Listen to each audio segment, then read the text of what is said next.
name is Joe Aguirre. I'm the president of Clovercrest Media Group. And here at CMG, we have a wide variety of podcasts, including sports shows like Keys to the City, The Roll Call, Throwing Jabs, All Four Downs, and Jawing About the G-Men.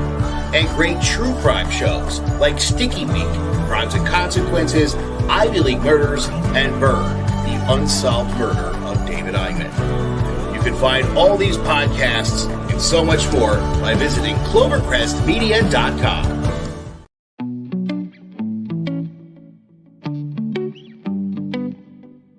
On tonight's show, Speaking It Real, Frank and Carlos are talking about the current situation going on in Cuba, as well as so much more.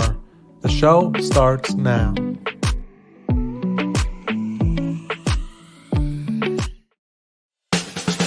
Coming to you live from Clearwater, Florida, it's Speaking It Real. Here's your hosts, Frank Cuesta and Carlos Contreras.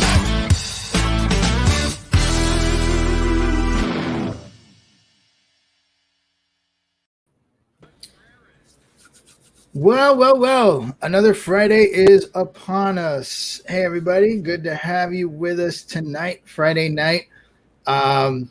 You'd figure you'd be doing something better with your lives on a Friday night, but if you're here, great. I'm Carlos, my buddy Frank, and we have a special guest with us today. His name's Angel. We're going to go over some of the things that have occurred during the week with regards to Cuba, some decisions made by the administration, some other actions that are being taken by some other countries. I guess I also want to see, the current state of things. I get a feeling that to a certain extent, the situation in Cuba, at least here, is losing its fizzle a little bit. And I don't know, maybe I could be wrong, but I'm not hearing as much as I did last week. And I don't know if maybe it's attrition. People are just kind of on standby, waiting to see what may or may not happen. I don't know. I'm not sure. But one thing's for sure, we do know that there are still protests. Hopefully the people on the island have not backed down or slowed down. Hopefully they're continuing to persist, if not even take it up a notch, because they're going to have to with the situation that they're in and the defenses that they do have. They cannot afford to back down or slow down if they want to try to make change in Cuba. So we'll see. We'll see if we can get some more information. Frank, how are you doing, buddy? Oh my goodness, it's been a crazy week. I'm going to tell you that I completely disagree with you. I don't think things are fizzling down. I think things are right where they were last week. I just don't think that there is a lot of media. There's not as much media coverage. At least maybe not where you're at. But I could tell you that, here in Miami, you do see it. You do hear about it. I could actually tell you that today there was a flotilla of boats, that left over to the coast of Cuba. Supposedly around 7 o'clock at night, they were going to shoot fireworks so the people of Cuba to see them. I don't what necessarily they need to do is deliver weapons. I'm just saying. Well, the thing is, you do that, then you're really getting into some trouble there, because the Coast Guard and everybody is saying, hey, you're caught with stuff I'm just that saying, you're not supposed to have. You're going to jail. If the people cross into the Cuban waters, they're going to get arrested. They're going to, Right. So But you'd agree that it's not a bad idea. I think it's a hell of an idea. But, I mean, realistically, I wouldn't put myself in that predicament, unless I'm actually going to be boots on the ground.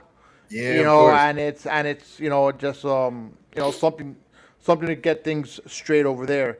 I do know that this week the Biden administration did make some changes on the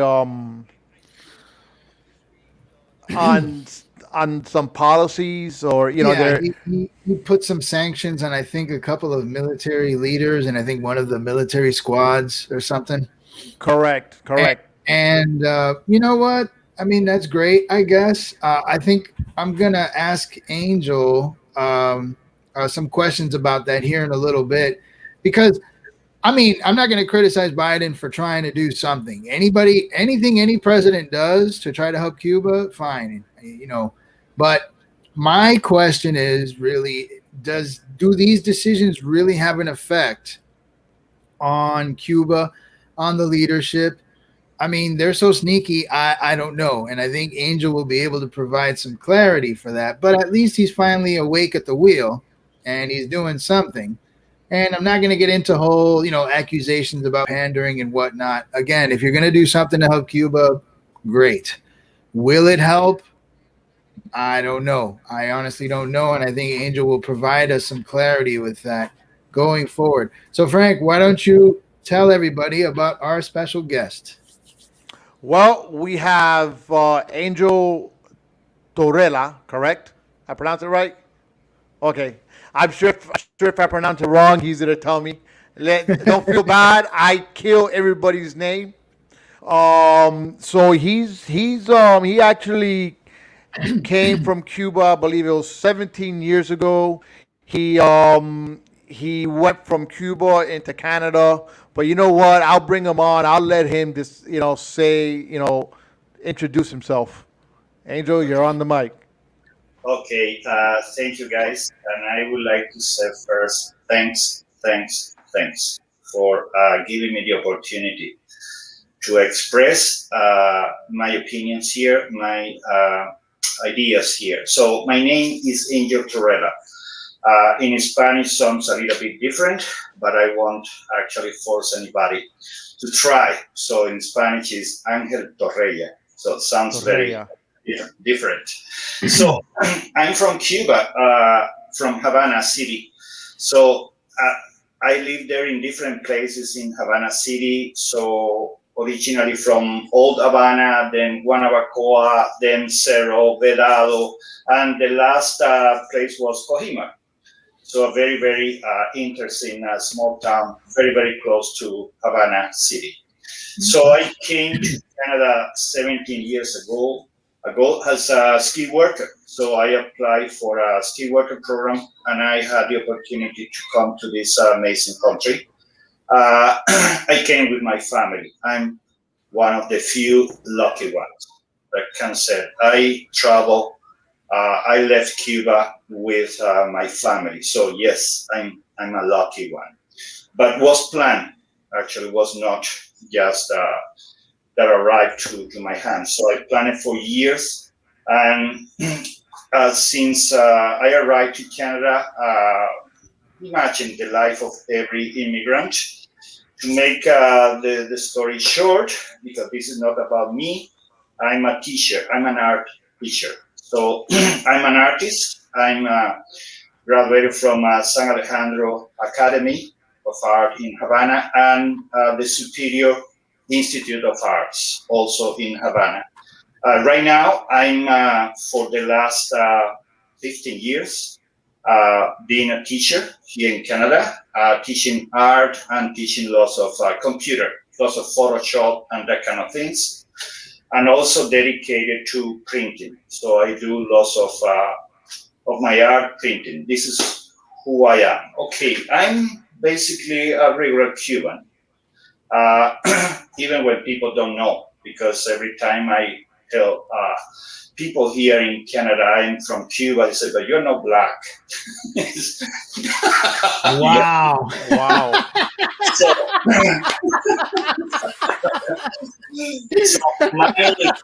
my skin looks white, but my grandmother was a mulata. So my grandmother was a mulata. So everybody in Cuba has some roots in Africa. And of course. Yeah. Very proud of that. Sorry. Oh, you delivered that perfectly.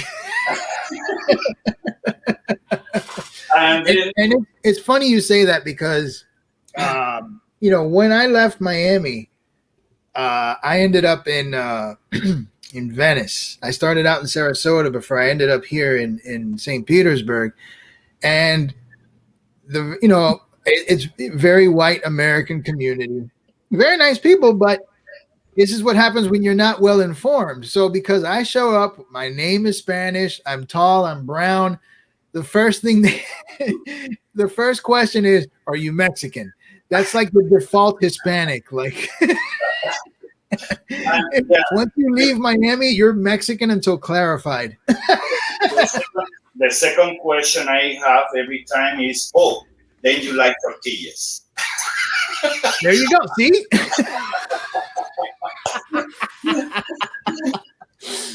Oh wow! But once you explain to them, and they're nice, and it's just a matter of just not knowing. It's not about them being racist and all that nonsense we hear. That's the angle everybody likes to push now, and I'm like, basura, that's garbage. That's garbage. It's just because I would like to illustrate what happened about Canada and what they know about Cuba. So they know very little, nothing. So they know about Varadero, the resort in Varadero. Everybody seems to know about Varadero. I know Varadero. My mom won't stop talking about Varadero. So you were talking about what is happening during this week about Cuba, and you mentioned all this new, because it's actually very new, the change from the Biden government and how they are turning almost 180 degrees, pretty much. 2 days ago, he was talking about giving more benefits to the regime, not to the Cuban people. And now he's actually turning. If you ask me, is enough? Of course not. This is just a salute to the flag. That's it. I joke with my Cuban friends here around. I say, you know what? If a bird just drop on any cars they have in Havana, will be more damaging than what Biden is saying. So yes, a bird drop will do more to the regime in Havana than these measurements that he's taking. So this is completely irrelevant. They don't care about this. They don't have money in the States, at least this guy or this group of criminals. They don't have money in the States. They are not planning to travel to the States. So, and they have already sanctions, if you don't know. So in the previous government, Donald Trump already sanctioned these people. So the effect is only a change in the speech. I think it's very important, okay? I think it's very important because at least he's not in the other position that when I heard this 2 or 3 days ago, I was like, that's it. That's it. That's right. it. Because they are right now so desperate that they need oxygen. They don't care where the oxygen is coming from. They don't care who is helping, but they are really desperate. They have no money. They are using the last resources they have, the reserve that they have for emergency. You're talking. So the Cuban government is down to reserve money. Yeah. So let me ask a question. Marco Rubio gave a speech the other day, and he was talking about all the countries that trade with Cuba, all the money that's involved, and how basically the U.S. embargo is like this much of a problem or a significance with regards to Cuba's situation. So, and I urge people to look it up. I actually found it right here. If you guys want, look up Rubio on Senate floor. Cubans aren't protesting because of an embargo. I don't care if you like Rubio or not. I don't care what your politics are. But Angel heard it, I heard it, and I tried to verify it with him just to make sure that Rubio wasn't just being a politician. And I think Angel agreed that for the most part, Rubio was 100% correct on everything he was saying. And all he was laying out were the details and the facts of the amount of money and countries that Cuba does trade with, including the United States. That is the first partner in business right now that Cuba has, if you don't know. Is the United States? Yes. So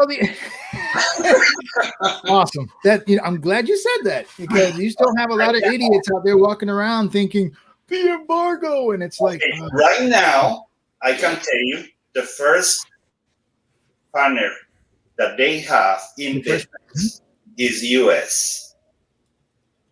Wow. All right. See, that the more you know. How about that? So that's a good speech though for everyone to listen. But back to what you were saying, with so much trading that Cuba does do, and why are they running out of money like that? What is going on that I'm not aware of or I'm not seeing? Okay, imagine that you have a farm. Okay. Okay, and whatever money your farm is producing, they are pocket, and they are spending in luxury cars, traveling, whatever. So what will happen to your farm? Yeah, it'll fall apart. So this is exactly what has been happening for over 62 years, almost 63 years. So they don't invest in any infrastructure. So you can see Havana City, a picture 1959 and 2021, and you can match the picture perfect. I said this last week. Remember, Frank, I said that if, from what I heard, if you visit Cuba, it's like entering a time machine or a time warp where it's still 1959, even though we're in 2021. Yeah, with the difference that there is no correct more stores, there are no advertisement. I mean, commercial advertisement. Everything is destroyed. Looks like a city after an attack. Bombing a city. This is what the picture that you have there. And it's funny. Somebody mentioned a few years ago in 1990s, a journalist from Germany visited Havana, and she was an ignorant. And he said, it's criminal what the Americans did to Havana. And the guy that was with the journalist said, why? Look how many bombs they drop in Havana. Wow. Havana City never, ever have been in war. Never, ever received a bomb since 1776 when the British took the Havana City. Since then, not a single bomb has been dropped on Havana. He said, and then what is that? They don't care. Yeah. It's completely neglected. They never invest in a single infrastructure. So you can match, I mean, the buildings, they match the ones that disappear, because many buildings disappear, are empty lots there. But you can match, and it's amazing. Get any city. You see Panama City, 1959 and 2021. Oh, I've seen Panama. Hey, yeah, Angel. I've seen pictures of Panama City. It looks really nice. Hey, Liz has a question. And I'm gonna kind of I'm gonna get to that right now. Liz Cuesta Fraga here has a question, which I'm sorry, that's not it.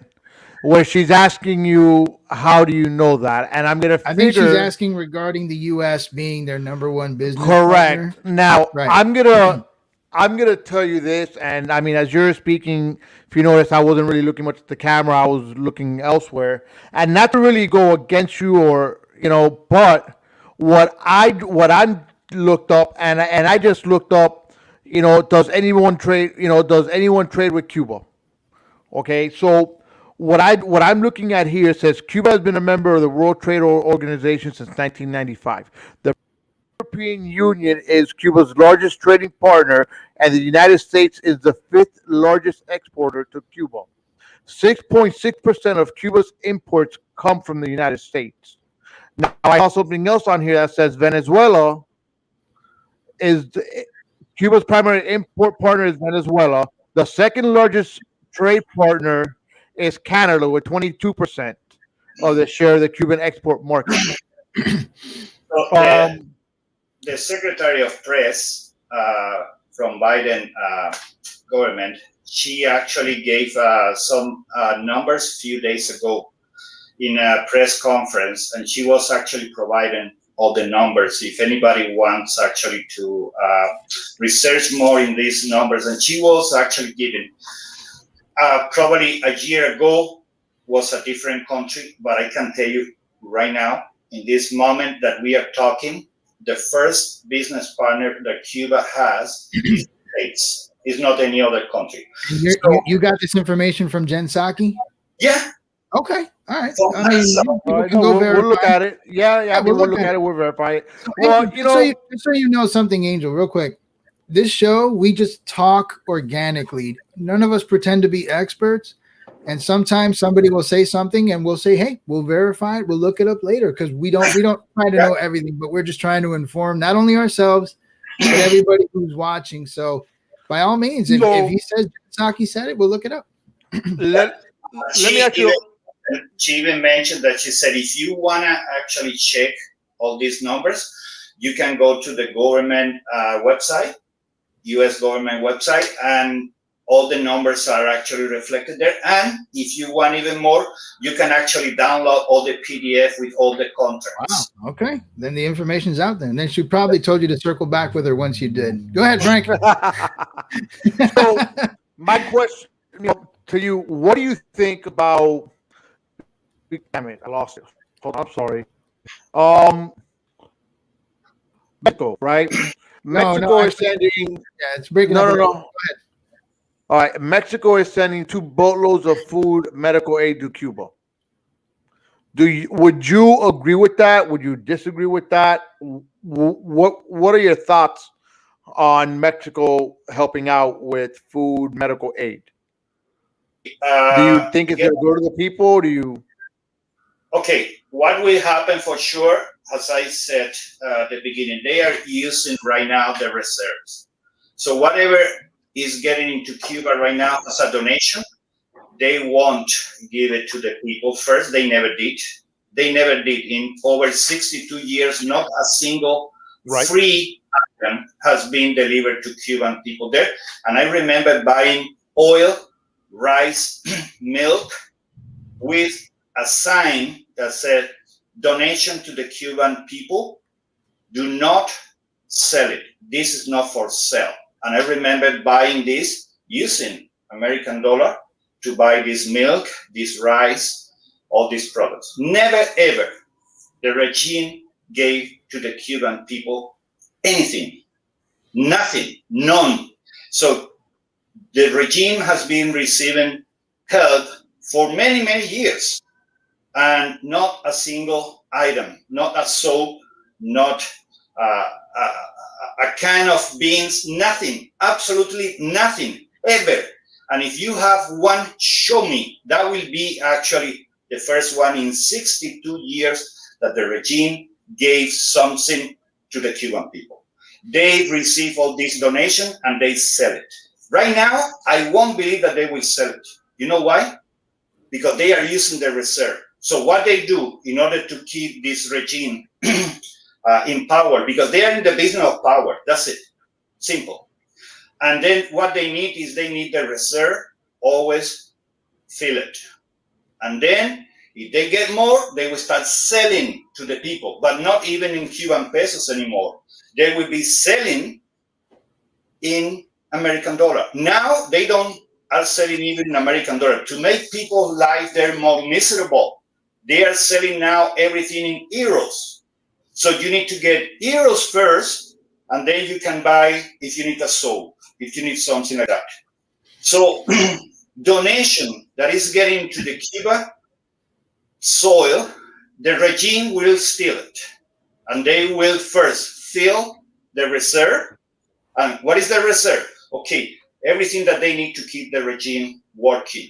So police first, the army, repression, everything first. Then they need to put everything in their houses. Yeah, the government people, they fill everything in their houses. And then if there is something extra, they will sell to the Cuban people. Never will be free. They never gave a single item free to the people. Never, ever in over 62 years. Not even right now, that we have the pandemic there, really, really bad. So what's happening right now? If you want, we can talk about this later, because this is like another layer of problems that we have there. So one quick question. I just want to, I'm still trying to understand this. So the Cuban regime is down to their reserve money. Now, I mean, there's only so much that the Cuban regime can spend their money on, but I guess it's enough for them to be almost out of money. Where is all their money going? Do you know? Yeah, I know. What's going on there? Banks. Just banks? Yeah. The Cuban government owes a lot of money. Yeah, they owe a lot of money to a lot of countries. And that's one reason why I have a hard time trading. They have been hiding this money for decades, since 1960. So saving this money in banks, international banks. So the Vatican is the first, and we have some good Cubans in Europe that they have amazing information about these bank accounts in the Vatican, Switzerland. Yes, this got real saucy. Okay. Yeah. So also Switzerland, Cayman Islands, different, this paradise where nobody asks where the money is coming from. And they launder this money and they try to buy properties. They are buying right now lots of properties in France, UK, Spain. They have many properties right now in Spain, and a lot of properties in the States and Canada too. So it's all just for them. It's all just for them. Absolutely, everything. Yeah. Everything. So that's kind of why. Just to illustrate something, just to let you know, there is a city in Cuba, Guantanamo, is in the east side of the island. And it's actually a very, very poor town, very, very depressed. It's terrible there. And there is one ambulance for the city. And doesn't work. Okay, doesn't work. Hold on. They have one ambulance. It doesn't work. The whole city of Guantanamo, they have one ambulance and doesn't work. Do you know how many police cars they have there? 600. Oh, 600. So yeah, 600 like military cars, you mean? Yeah. Oh, I see what you're saying. Okay. Yeah. One ambulance and 600 cars to just repress for repression. Yeah. I'm glad he said that, Frank, because I was kind of under the impression that that's where his answer was going to go regarding Mexico, which is you could send Cuba anything you want. The people who are supposed to be getting these quote unquote supplies and all this aid are not going to get it, at least not for free. Look, you know what? Laura, which I believe is his daughter, correct? Yeah. Now, okay. She had a comment saying that last year there was 5 containers sent of donation through Christian charities or churches or whatnot or the other, right? And I could tell you, funny enough, today we were talking at my job, or I was just overhearing everybody because I just started a new job and I'm still new, so I still don't know people, but I listen to everybody talking. So and they were talking about that, where this lady has sent medicines to Cuba, okay, and really she's like, well, they got part of the medicine and they're still waiting to get the rest of it. And we're looking at, this was back, they were sent in February. So when you look at that, it's obviously the government is keeping stuff, that should be for the people. Yeah. Just today, I'm not talking 20 years ago, today, good Cubans in Europe, they actually gather medicines and syringes and antibiotics, every type of medicine. They make some container and they send it to Cuba. And now they are protesting because the government captured this container and they will be selling for sure. All right. So let me ask you something else here. Let me finish the idea. When I go to the liquor store here and I see Havana Club, I like Havana Club. I think it's a nice Cuban rum. I never, ever will buy it. And many Canadian friends say, why you don't buy your rum? I said, because if I buy this rum, somebody in Cuba never actually drink it first, never will drink it. Second, my people in Cuba never will see the money that I'm paying for this rum. Yeah. So they won't see the rum, they won't see the money. So every time I see lobsters from Cuba, shrimps from Cuba, mangoes from Cuba, I don't buy anything from Cuba because they try to export everything. People starving there, and then they sell this in different countries. There is no embargo for that. And then they get the money, and the Cubans never will see the money. This is reality. Right, because I mean, obviously, you're in Canada, so you're able to get, whatever Cuba exports to Canada, which I can tell you that out here we really don't see it. The most Havana Club you see will be from people that actually go to the island and they bring a bottle back or 2 bottles or whatever, But now, what I want to get to a little bit is we've seen the protests here in Miami. We've seen the protests in Tampa, throughout Florida, throughout different cities in the United States. Okay, are the protests in Canada the same as what they are out here, or are there people not really protesting much? We are protesting now for many, many days. You see some posters in the back. Those are the ones that I'm printing because I have this baby, and this baby is working full time for Cuba. So I'm printing posters there, and we are protesting. We have a protest this Sunday. So we have the permits, everything. So the police will be actually escorting us, closing the streets, and we will do in downtown another protest because we did already several ones. Last Sunday we did one beautiful, that was amazing. We actually made lots of noise in downtown. Some people were not happy. I think I saw that one. I think your daughter was live on Facebook, and I think I saw that one.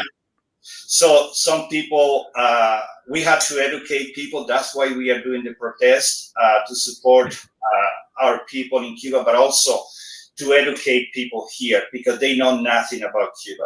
Nothing. Believe me, nothing. They can't even point Cuba in a map. And I'm serious. I'm serious. Yeah, Angel, don't forget. All right. So, Yeah. so Go ahead, Frank. Protests here are exactly as Cubans protesting in Miami or Madrid. We ask for the same. We ask for freedom. We don't want medicine. We know what happened with the medicine that we sent to Cuba. If that's a problem, I wish that would be the problem. I wish. So it's not about alms. We don't want more alms. We don't want more donations. We don't want to use clothes. No, what we want is freedom. We want to work in Cuba, like in any country, free country, and then you can make a life from working. Because in Cuba, if you don't know, nobody lives from the salary. Yeah. Well, yeah. So going on to things a minute, we do got to take a little break here. We got to pay some bills. But look, after a long day of work, the last thing you want to do is think about financials. That's the last thing I want to think about. But thanks to Rocky Hill Accountants, okay, they have me covered. I don't got to think of anything financial. They take care of everything. Check these guys out. All right, and we'll be right back. Let's say goodbye to all your worries about tax planning, investment troubles, and any confusion when it comes to managing your finances and money. Here at Rocky Hill Accountants, our team has a combined 35 years of experience and will help you do it right. We're dedicated to your needs and will deliver on a result that is professional and trustworthy. Our firm is large enough to offer a full range of professional services, but small enough to give you the individual attention that you deserve. Our business portfolio includes thousands of prepared tax returns for individuals, families, partnerships, businesses, and more. The team at Rocky Hill Accountants are also thoroughly trained in tax laws and procedures. We have the ability to represent taxpayers before the IRS when they arrive at collections, audits, and appeals.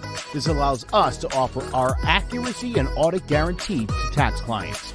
Please visit our website at rockyhillaccountants.com or give us a call at 860-257-4238 to schedule an appointment. And we're back. Welcome back. Yeah, real quick. Hey, look, if you're listening to us, whether it's on Facebook, YouTube, wherever you get your streaming platform, make sure that you are sharing Speaking It Real podcast, Speaking It Real, Facebook, Speaking It Real on YouTube. You know what? Share it with your friends, share it with your enemies, share it with your frenemies, share it with your brother, sister, whoever you want to share it with. You know what? Just share it. Let's get the word out that Speaking It Real supports Cuba. We support, freedom of speech. You speak it real. You talk. That's all we do here. We talk, speak it real. We're not experts. We give our opinions, and you know what? Whether you agree with us or whether you don't agree with us, you know what? We're always going to speak it real and speak from the heart. And one thing that we do on this show, whether we agree with you or not, we're always going to respect your opinion. All right, and if we feel you're wrong in what you're saying, we're going to politely correct you, and we're going to fact check you. I couldn't have said that better myself, Frank. Very good. Very good. Hey, you know what? Hey, it's great. Hey, Angel, you want to know what I want to get into a little bit is what was your life as a child when you were in Cuba? We know, you were born, I think you told me 1958 or very close to it. It was right after, the whole dictatorship or one or the other. So what was your life, in Cuba? Oh my God. Sorry. No problem. I was born in 1963. There we go. Already there were 4 years of dictatorship, and living in really, really bad conditions. So was a time I remember the last ice cream shop closing down. So I remember going for the last time, being a kid, 5 years old, going to this ice cream corner store that I used to, or my parents used to take me there. I remember the last day I got a tantrum and I threw the ice cream on the floor because I don't want that flavor, but was the only one they had because things were going just down and down. And then I threw the ice cream to the floor, and that was actually the last ice cream for many years. So living in a place was a building in old Havana, no running water, no elevator, and was a very, very high building. No elevator, no running water. We had no electricity every time, so blackouts very often, and even was a privileged area because old Havana was privileged back then because they had many ministers there, and they tried not to turn off the light there. But eventually we moved to a small farm, really, really small farm in Guanabacoa. It's a very, very poor town. Imagine that was first Aborigines living there, then African slaves, and then Cubans. So Guanabacoa never was actually prosperous. So a very poor environment, and living in a house there that at the beginning had no, hydraulic tiles. We were living on just soil there, Living, I remember having one pair of shoes for years, and I used to inherit from my older brother, and I used to pass it to my younger brother. So the same, matching the same T-shirt, going from one to the other. And I remember going to school with my shoe completely destroyed, or so small that hurts. I remember going to school with shoes that were too small and hurting.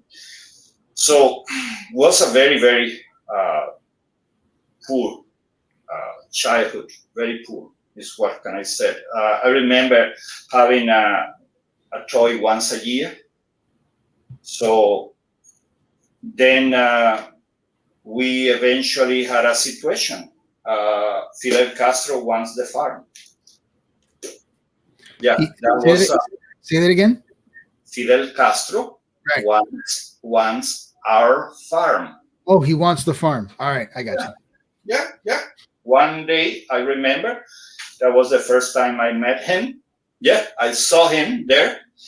And he put his ugly hand on my head and my younger brother's head. How old were you when that happened? 7, 8 years old, more or less. Okay. And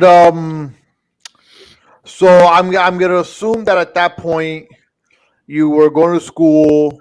The school was teaching you how communism works, or feeding you all the bullshit that they fed you. So in Cuba, let me tell you, there is not education. There is indoctrination. It's different. So this is not education. They teach you how to read, and then they tell you which book you will read. Mm-hmm. This is not education. Education, I'm a teacher, okay? Education means open students' mind, expand students' mind. This is what I do every day, every single day. And there in Cuba, we can't actually talk about education. It's more indoctrination. And everything is actually spinning around this. The leader, the revolution, before revolution, too bad. After revolution, good. It's really, really good. We are happy here. We are very happy. Kids all over the world, they are dying, they are starving. You are lucky that we have this leader. So this is actually what they do in school. So then they want the farm. Why they want the farm? Because even being a tiny farm, we had their food. We had avocados, we have mango, we have guava, we have everything, because Cuba is amazing. It's a paradise where you can plant anything and you don't need to actually care too much. You will get, in few weeks and months, you will have the results there. And many people used to live from this farm. So all around the farm were really, really poor people living. And there was actually a source of food for many people. And this is how a communist system can control people, by food. And so he just took it. And what they did, they said that they want to expand a factory, because we had in one side a factory. And they said that they want to expand this factory. And that's why we had to go. So we pay no rent, because it was our farm. We inherit from my uncle. And they said, you had to go. And then they were trying to push out of the farm, intimidating us. They use really, really terrorist tactics, like people stealing from the farm. They used to send people with trucks full of sand, and then dumping the truck full of sand with the wind, so looking that the wind will actually move the sand toward the house. They used to, all type of things you can imagine, trying to push us out of the farm. And meanwhile, they were looking for some house. They say, okay, we have a house here. was not a house, was a cave, what they were offering for us to move. And we said, no, my father was actually very, very firm, and he actually was fighting against these people that they want just to take from the government. Eventually, we had to go. It was impossible to keep the situation. They even used to release some criminals inside the farm. We had a couple of situations, criminals getting inside the house, imagine.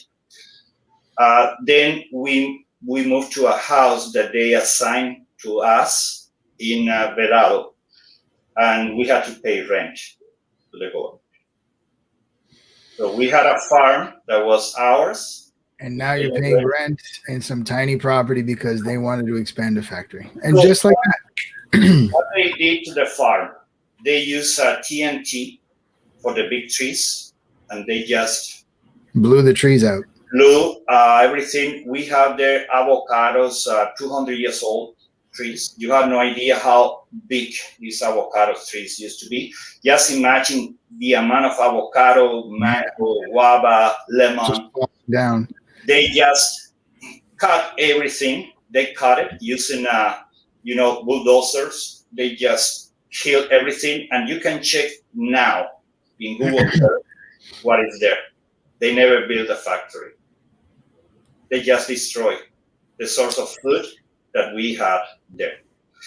So then living in a big city, so just I try to focus on my career. I always love art, and I just get into San Alejandro Academy for fine arts. And I actually became an artist, then a teacher. Then I went again to school to the superior studies, also in fine arts. And meanwhile, well, I got married, got kids. Then I moved to Cohiba. That was the last place I lived in Cuba.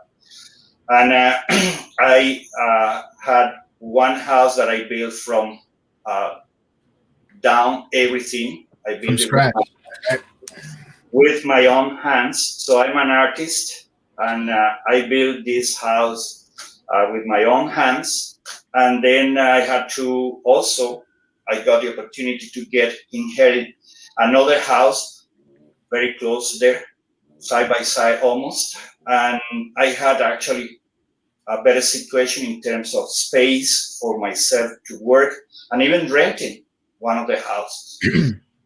But when I found this program to immigrate to Canada, I always want to move out of Cuba because of freedom. That was the problem. So when people say, what are you doing here? Because that's the other question I got every time. When I say, I'm from Cuba, what are you doing here? Look, the weather, it's terrible. I never came for the weather. I came for freedom. I was going to ask you, how do you handle those the cold in Canada? Every time. That's the third question. I know it's not important. Trust me. In the big picture, it is not important. But it's interesting considering the weather in Cuba is a lot like Miami, and you're in Canada now. Yeah. And they said, what are you doing here? Freedom. I came for freedom, and guess what? I found it. So when I decided to leave Cuba, the government took my house. And the last picture that I have from Cuba, and I will take this picture with me to the grave, and I will actually pass to my kids and my grandkids. The last picture that I have of Cuba is not a beautiful beach. It's not Varadero. This is not the last picture that I have. The last picture that I have is a fat lady, that big, huge. She was huge and that short. So it was better to jump her than going around. She was like that. That is so wrong in many ways. So that fat lady from the government, she was taking a listing all my properties, everything that I had inside the house, including my art, including my own art. And that lady was listing in a paper everything. And the last picture that I have is that lady counting my spoons on my kitchen. Hold on, Angel, hold on. Frank, remember I mentioned this last week. I told you about my cousins telling me a story about how the military and government officials would come in and count everything down to your last fork. I thought that might have been an exaggeration. He is telling me the exact same thing, which verifies everything I've heard. Man, if a fork was missing, you were in trouble. You were in trouble. A fork. Yeah. Oh, thank you for that. Okay. This is the picture that I have in my own kitchen. That fat lady that barely she fit inside the kitchen. That's why I remember the picture. That fat lady barely fitting inside the kitchen, counting my spoons on the countertop. This is the last picture that I have from Cuba. So my childhood was also very, very affected by many things. Somebody in my family was actually killed by Che Guevara. He shot him in a square. Idiots consider him a hero around here. They wear his picture on a shirt. They think he's some revolutionary. It's there's plenty of ignorance to go around. They're just uneducated and they don't know. But that's terrible to hear. Aurelio Martinez Ferro was his name, and this is the only thing that remains from him: a small picture and his name. That's all. So there is not a graveyard you can go. Nothing. So he was killed by Che Guevara in La Cabaña, and my whole childhood was actually listening about all these stories. I have another uncle who was actually in the list to be killed as well in a different location in Cuba. When I don't know if you heard about the Escambray, when Cubans just tried to fight using guns against the regime, and they were all killed or imprisoned. And my uncle was actually helping these people, and he was actually already for being killed. And they put a group of farmers, because he was a farmer. His crime was actually not even fighting. His crime was just supporting those people. That was his crime. Saying, oh, I agree with them. That's it. And they put him in a kind of a place where you put cows and pigs that you want to sacrifice. You put them there. And they were actually there with some wires around preventing them to escape. And one of the fire squad member was actually his cousin. So, Angel, let me ask you a question. I saw an article today about a report of, I guess, casualties from the protests. It said one person was dead and 100 are missing. I'm not even sure if that's accurate. I'm pretty sure any information that comes from Cuba is probably incorrect. However, what I want to ask is, you know, us growing up hearing the stories, we heard about the firing squads, we heard about the killings, and to many Americans, they hear that and they think, oh, that's an exaggeration. But you've just verified it. But I guess the question I have is, does that still happen frequently today, like it did back in the 60s and 70s? No, not in the same way. So they are more sophisticated now. Back in the 60s, they were brutal. So just, they didn't care. Remember the speech of Che Guevara in the UN. We are killing, we'll be killing, and we will still killing as long as we need it. This is what Che Guevara said in the UN, in front of the whole countries, and everybody was like, yeah. And they did nothing like they usually do. Right. So what happened right now? They are very sophisticated right now. So they learn from the KGB, they learn from the Stasi, and they are good students. They are applying all the techniques, and they can kill you without killing you. Simple. They can make you disappear and nobody will know ever about you. And they will actually fabricate any case against you. They can put you, let me tell you, literally, they can put you in a bed with a kid. You naked with a kid in a bed, they will record you and they will use it against you. Wow. So we find very often very important people supporting this regime. Artists, actors, singers, musicians, scientists, writers. They say, how is it possible that somebody smart, right, well educated, can actually support this regime? Okay, 90% of the time, they have something from this person. And many times it's a video of this person doing something. Good so point. Whoever goes to Havana and you go to any hotel, all hotels are just with cameras recording in every room they want. They can just drug you. You never will notice. You never will know that you were drugged. And they will put in your room a kid, and they will film you with a kid in bed. Terrible. Imagine. Hold on a second, Angel. Frank, you had a question? Well, I think a lot of, when you look at these artists, or you look at these people that support the regime, okay, because that's what it is. A lot of it is because they've been fed it, they've grown up in it. Okay, it's not like my parents, or our parents, pretty much.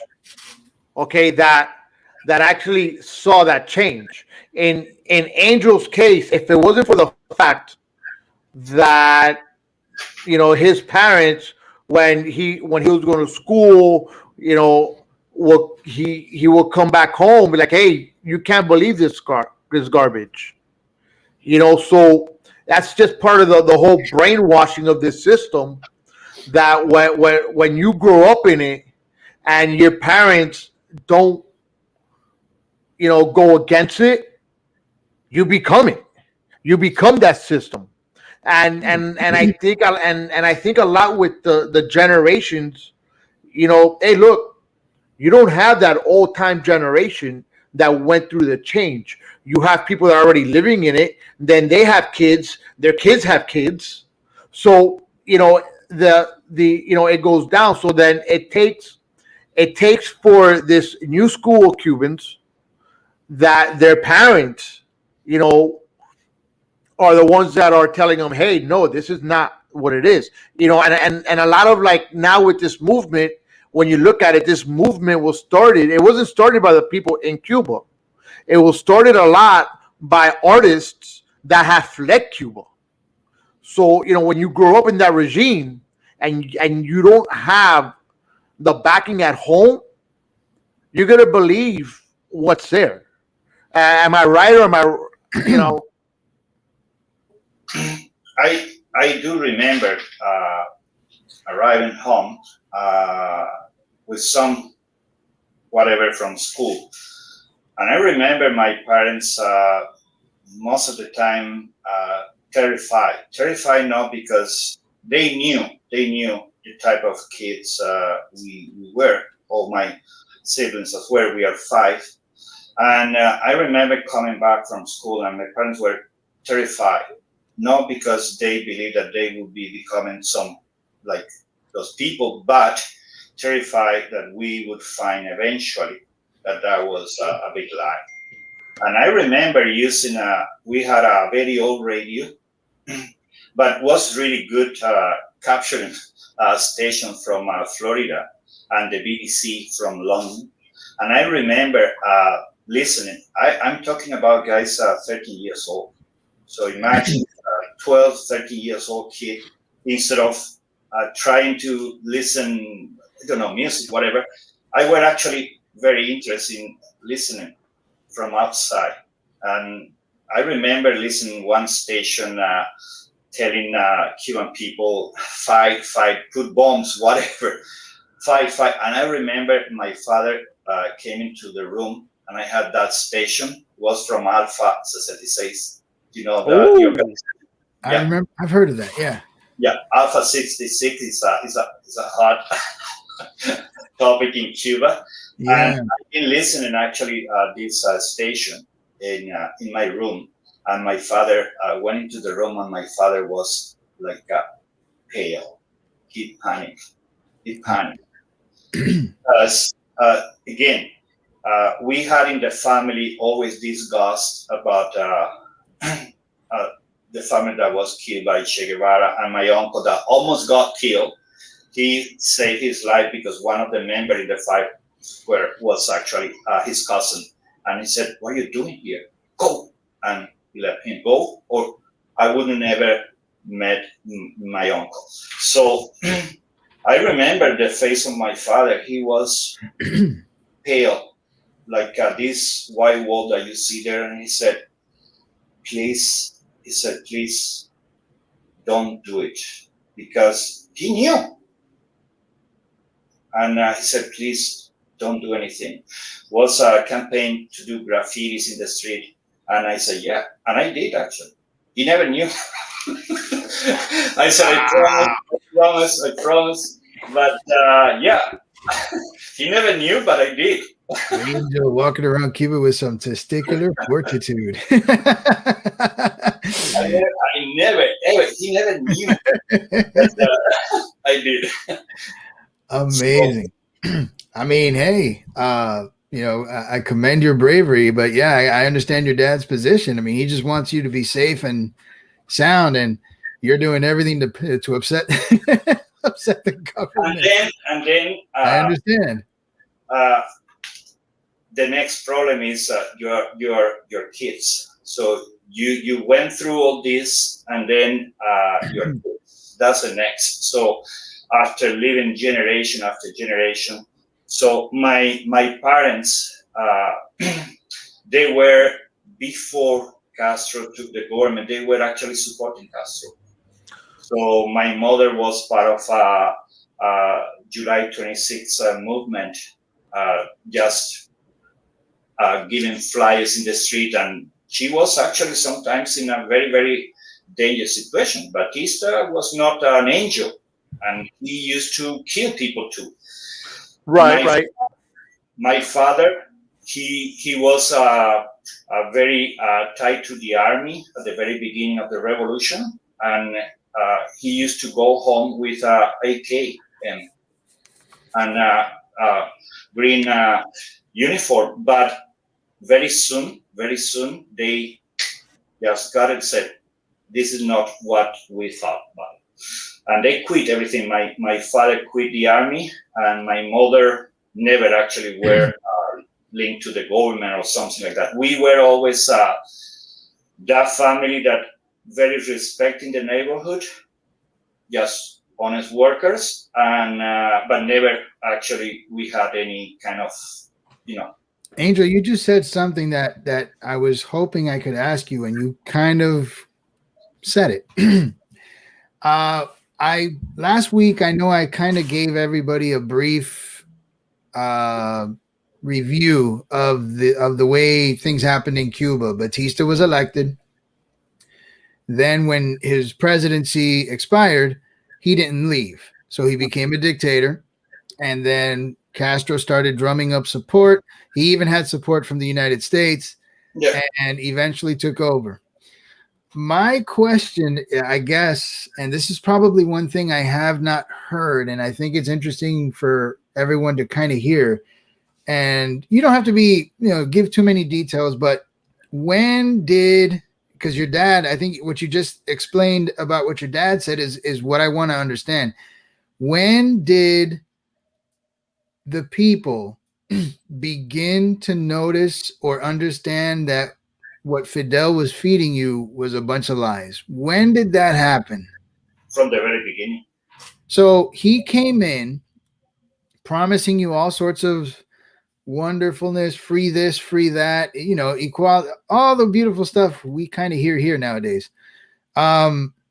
But once he took power, I guess when like immediately he just said, you know what, no, or what? That's the part I think I want to understand. Yeah, he spent a year or 2 years, more or less, just getting support from the Russians first, behind everybody. So, okay, they were already supporting him without anybody knowing. And the U.S. was supporting him too. They didn't know? There is a picture of Fidel Castro when they arrived to Havana on top of the tank. Do you remember that photo? I don't think I do. Okay, it's a right iconic picture. He's on top of a tank in Maricon, actually. Okay. Getting to Havana, and there are many people in the tank on top. You know how many are alive? None. One? His brother, Raul. Oh. The rest? Wow. And so your dad at some point understood that whatever it was Fidel was selling was just a bunch of hot air and it was a bunch of lies. Exactly. I think that the awakening of my father happened in Bahia de Cochinos. When he was a radio telegraphist, you know. Okay. Yeah. Mm-hmm. That was his profession, and he was in a small location, a key that is actually out of the island. And he was there in a house light, just controlling the traffic and that kind of things. And he was a radio telegraphist. Right. That's what Bahia de Cochino was actually there. He was there when, when the Cubans arrived. And guess what? He had his guns and everything, and happened that he was in an isolated small key. So they just shoot him a couple of times, nothing relevant, and he was not able to actually get in a real combat. But what happened after was so terrible. What the regime did to these Cubans that they tried to free Cuba was terrible. And I think after that happened, he quit everything. Oh, wow. So pigs is what did it for him. Well, you know, we could sit here probably for about 2-3 hours, you know, and we could discuss everything we've gone through. I think Angel will probably bring you on another time, and we could probably just continue all this conversation on Cuba, you know, but we're kind of running into a little bit of a time constraint today, you know, but we could catch up on this. I mean, I want to tell you, thank you for coming on. You've given us insights. Amazing wealth of information. And you learn something new every day. And again, Frank and I are Cuban. And again, even though we're born here, we only know so much. We only hear stories. So the more we have exposure to people who lived it, it's amazing. And I still want to get into the story about you in the military. You got to come back. Hey, but look, true story. When I was in the Army out here, I was stationed in Texas, and Carlos says that we're Cuban, right? Well, let me tell you what happened to me real quick. Until you Florida. No. I'm going to tell you what happened. I went. We drove to Mexico. All right, and then on the way back, we had to cross the border. My dumbass, because I got used to saying all my life that I was Cuban. When I hit the border, the customs official goes to me, "Oh, what are you?" I'm like, "Oh, I'm Cuban." Look, let me tell you something. My uncle, God bless his soul, that he was there. Okay, my uncle was Cuban. You know, he was born in Cuba. All right, but if you would have looked at him, he looks white. And my uncle goes, "Hey, dummy, you're American. You're not Cuban.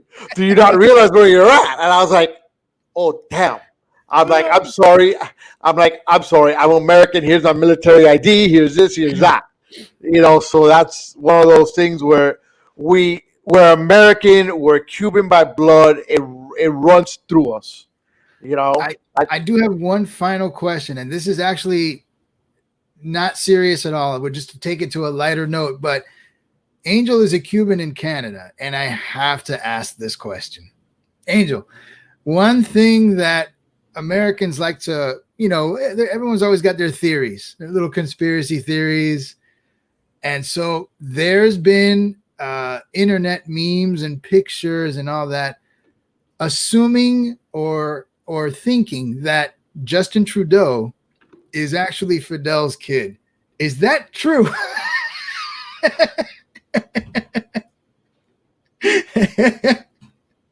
What do you say? Do you want to know? Sure. I mean, I've seen the side by sides, and I have to say they look a lot alike. But okay, I can put my both hands there. Yeah. Yes. Wow. I can put my both hands, and if I'm losing, I can lose my both hands. He's the son of Fidel Castro. He's the son of Fidel, huh? I mean, you got Frank. Have you seen those side by sides of Fidel and Justin Trudeau? Yeah, the pictures. Identical. Have you seen the pictures? I don't know. I don't think Frank, I have. just Maybe I have.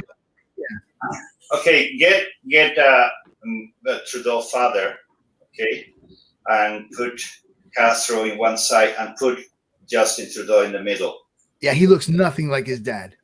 Nothing like his dad. I've seen his dad's picture. It's a famous picture of Miss Trudeau with Fidel Castro, right, like this, looking at his face. Yeah, I'm a man. If a woman look at me with these eyes,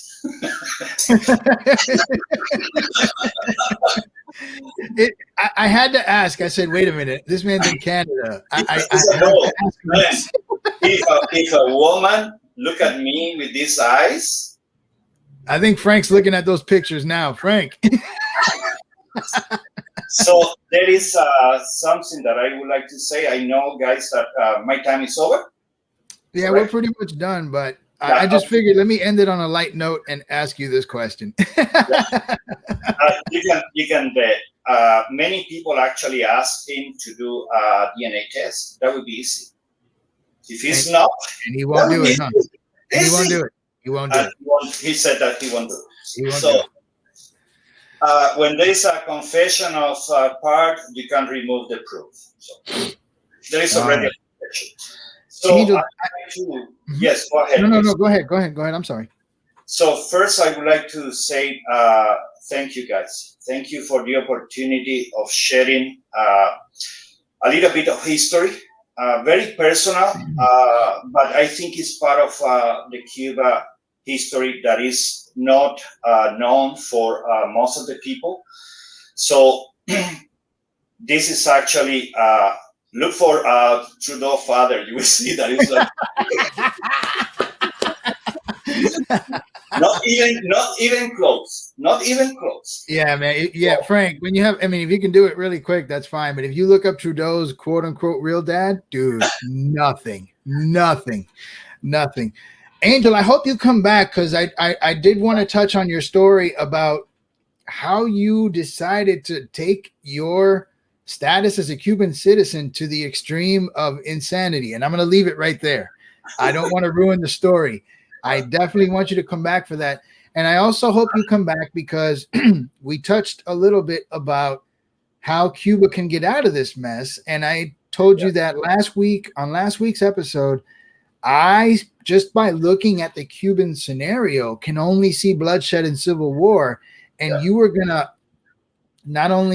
elaborate on my thinking. And I think it's important for people to really understand how much of an uphill climb changing Cuba is going to be. So I hope you're here next week. And I hope we can, Frank, look at that. Frank, look at that. Dude, nada. There isn't an ounce of, the only resemblance that those two men have is that they have eyeballs, nose, two arms. Just by the tie, they look similar. The only Yeah, thing that's that it. is He looks nothing like his dad, bro. I Evil, know you're. I'm going to tell you, watch this. I'm going to end it on this note. Hijo de lechero. You know, but look, Angel, okay. I would like to say Angel, Actually, it's Lechero Comandante. I'm just saying. well, I would like to say something. What's happening in Cuba right now and what happened in this week is completely different. We are in a completely new situation. The regime is losing the battle, I can tell you, and they will go for the only solution they can actually bring, and it's a civil war. So that's why Cubans, we are asking for intervention. I'm actually asking for an intervention that will stop this terrible civil war that is brewing right now in Cuba. That's gonna be a great conversation for next week, because that what you're saying involves so much, and it'd be great to just have a conversation with your thoughts and see how that goes. So I hope you come back. I hope you can make it back. We'll definitely touch up on some of the things I mentioned, and this is definitely a good conversation because I think you understand the Cuban system, you understand the layers, and it'd be great to hear just how much of a struggle this would end up being. So, Angel, my greatest thanks to you for spending time with us. I hope you've enjoyed the show or being on the show. Frank, any last words? take it away. My famous last words, guys. You know what? Hey, Angel, thank you. Thank you for giving us insights. We're gonna definitely do this again. All right. Like I've always said, you might agree with what we're speaking, or you might disagree with what we're speaking. But at the end of the night and at the end of the day, here on Speaking It Real, all right, we're always gonna speak it real. I'll see you guys on Wednesday. Adios. Good night, everybody. Hi, my name is Zach LaPlante. Have you ever imagined about starting your own podcast or radio show to voice your opinions and share your passions with others? You think to yourself, how would I even start something like that? I don't have any equipment or any experience whatsoever. Well, look no further. The folks at Clovercrest Media got you covered. Clovercrest Media Group is home to over 30 individual podcasts, like Divide We Stand, I'll Piss You Off Shortly, Speaking It Real, and so much more. At Clovercrest, our sound engineers only believe in the best sounding audio quality, and their expertise will make your podcast sound professional and pleasing to your viewers. As a media group, we are obliged to every type of media available, including, but not limited to, video, audio, photography, and digital media marketing, as well as live streaming, and so much more. As we say here at CMG, the harder we work, the luckier we'll get. To jumpstart your podcast or program, go to clovercrestmedia.com and get to recording today.